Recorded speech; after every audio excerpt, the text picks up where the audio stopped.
اب وہ جو تصویر خالی چل رہی ہے نا جی، اس کا منہ ہل رہا ہے، اس کے بجائے کسی زندہ چلتے پھرتے آدمی کو ڈھونڈیں، اس کو ملیں اور اس پہ ٹرسٹ کریں، تاکہ جس کا کردار آپ کو پتا ہو، جس کو پتا ہو کہ اس کا کردار کیا ہے اور یہ خود کیا کرتا ہے اور کہتا کیا ہے۔ بالکل درست۔ کردار اور گفتار ایک سی ہونی چاہیے۔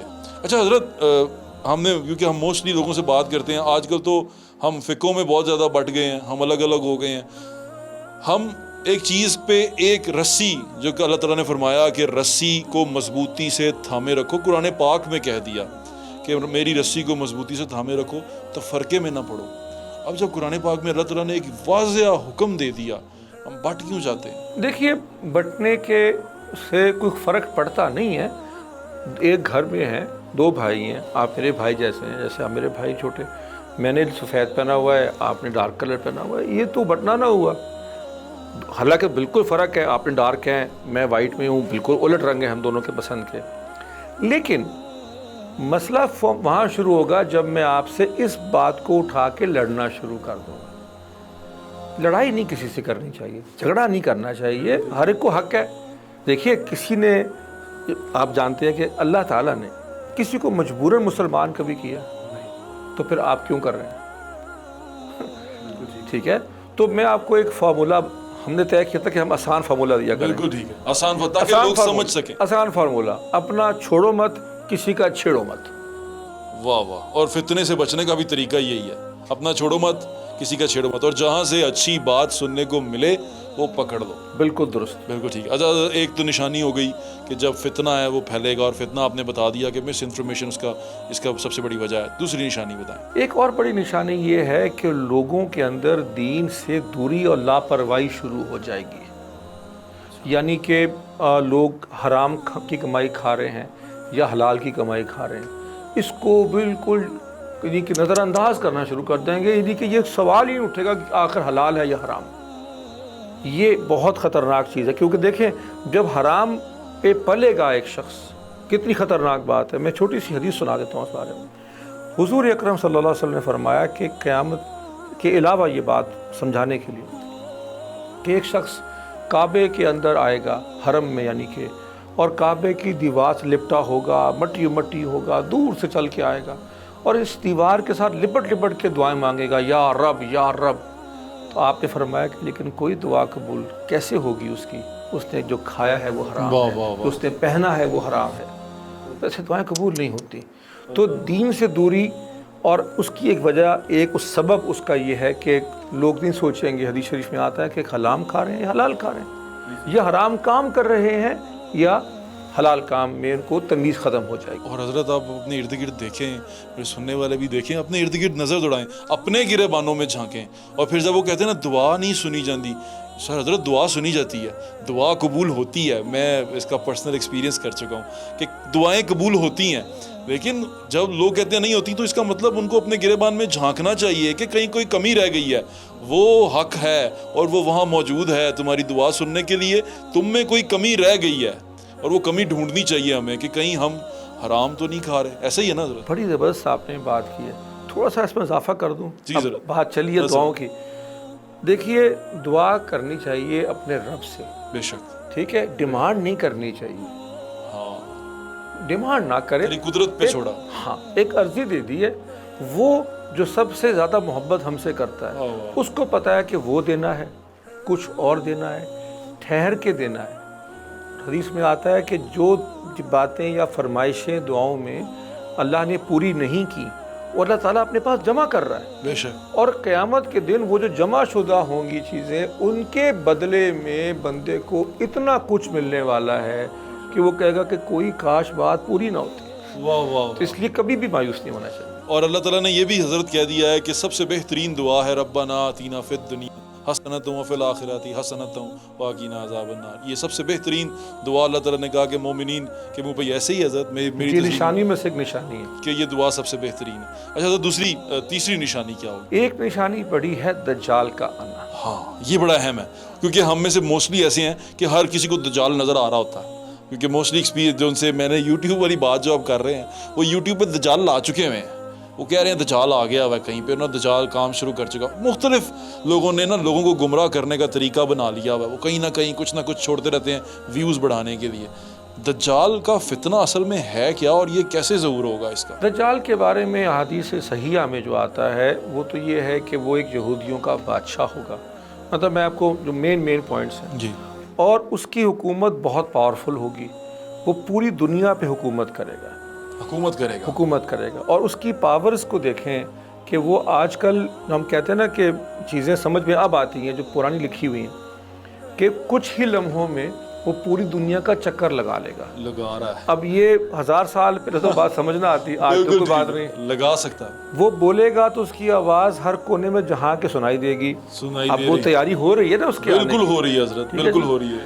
تیسرا فرمایا کہ اس کے ہاتھ میں لوگوں کا رزق آ جائے گا, وہ کنٹرول کرے گا کس کو کھانا دینا ہے کس کو نہیں دینا. تیسری چیز یہ ہوگی کہ دنیا جہان کے رزق کے ذخائر وہ اپنے کنٹرول میں کر لے گا. اچھا, اب آپ کو میں چھوٹی سی مثال دے دوں کہ اس وقت کہتے ہیں کہ دنیا کی جتنا اناج ہے وہ ایک جگہ جا کر 2-3 کمپنیوں کے پاس ملکیت آ چکی ہوئی, جتنا بیج ہوتا ہے. تو لگ ایسے رہا ہے کہ دجال کا دور بہت دور نہیں ہے, بہت قریب ہے. یہ تو بڑی خطرناک چیز ہے. اور مجھے تو یہ سن کے بھی وہ ہو رہا ہے کہ اب میں اس کو پریکٹیکلی دیکھوں تو واقعی چیزیں تو قریب آتی جا رہی ہیں, یعنی کہ اتنا دوری نہیں ہے, یہ ہم زیادہ دور نہیں رہ گئے, قریب آ چکے ہیں.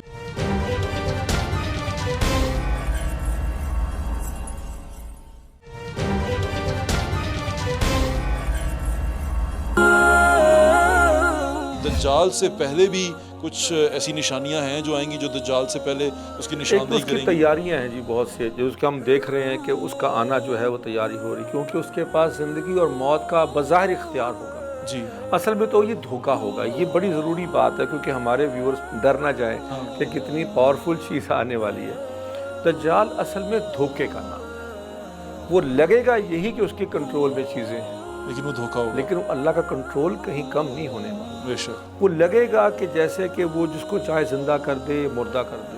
وہ جہنم اور جنت لوگوں کو دکھائے گا, لیکن وہ جہنم جو دکھا رہا ہوگا وہ اصل میں جنت ہوگی, اور جو وہ جنت دکھا رہا ہوگا وہ اصل میں جہنم ہوگی. تو یہ دھوکے کا نام. اور اب اگر ہم اپنے ارد گرد دیکھیں تو جنت جہاں جہاں نظر آتی ہے, جہاں جہاں عیاشی نظر آتی ہے, جہاں جہاں خدا سے دوری نظر آتی ہے, وہ دکھنے میں بڑی خوبصورت لگتی ہے. وہ لگتا ہے کہ یار یہ تو بس یہی ہے, یہاں پر جانا ہے مجھے, لیکن وہ اصل میں حقیقتاً تو وہ کچھ اور ہے, وہاں تو کچھ اور ہو رہا ہے. اور سمجھنے کی ضرورت ہے, میرے خیال سے سمجھ جائیں تو بڑا اچھا ہے. حضرت دجال کے فتنے سے بچنے کا طریقہ کیا ہے؟ سورہ کہف. اللہ کے نبی نے صرف فرمایا سورہ کہف میں بہت خوبصورت اسباق ہیں. سورہ کہف ہمارے مسلمانوں کے, تمام مسلمانوں کے, تمام فرقوں کے, تمام مسلکوں کے عقیدے کا ایک مجموعہ سمجھ لیجیے.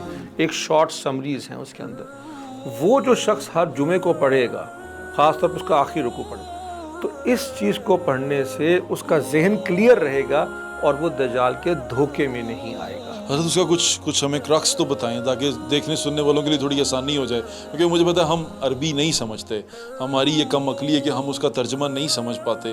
ہو سکتا ہے ہم تلاوت کر لیں, ہم اس کو پڑھ لیں, لیکن میں چاہتا ہوں کہ آپ ان کے دل میں تو کچھ بتائیں کہ یہ اس میں ہے کیا, اس میں سٹوری کیا ہے جو ہمیں کیونکہ قرآن پاک سارا جو ہے وہ قصے اور کہانی پہ ہے جو ہمارے لیے عبرت کے طور پہ ہیں, ہمیں انفارمیشن دینے کے طور پہ ہیں. اتنی قابلیت تو شاید میرے میں نہیں ہے کہ میں وہ سارے مضامین دے دوں, لیکن ون لائنر میں دنیا میں سب سے طاقتور اس کائنات میں صرف اللہ ہے. بے شک, ان اللہ علی کل شیء قدیر. نہ دجال نہ شیطان سارے جمع ہو جائیں, دکھنے میں جتنے مرضی لگیں کہ پتہ نہیں یہ کیا کر دیں گے, لیکن اللہ سے طاقتور نہیں ہے. یہ بات کبھی نہیں بھولیں, بس اس کو پکڑ لیں, سمجھے کہ آپ کو خلاصہ مل گیا. یہ اللہ کی رسی ہے, اسی کو ہم نے مضبوطی سے تھامے رکھنا.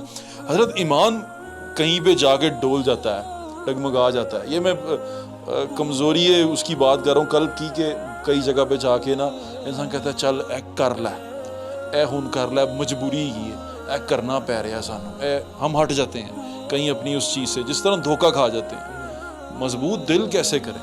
2 کام کریں. سب سے پہلے تو اپنے آپ کو ایسی کتابوں, ایسے لوگوں, ایسے گروپ کے ساتھ جوڑ کے رکھیں جو آپ کو وہاں ڈولنے نہ دیں, مضبوطی رکھے, پازیٹیوٹی.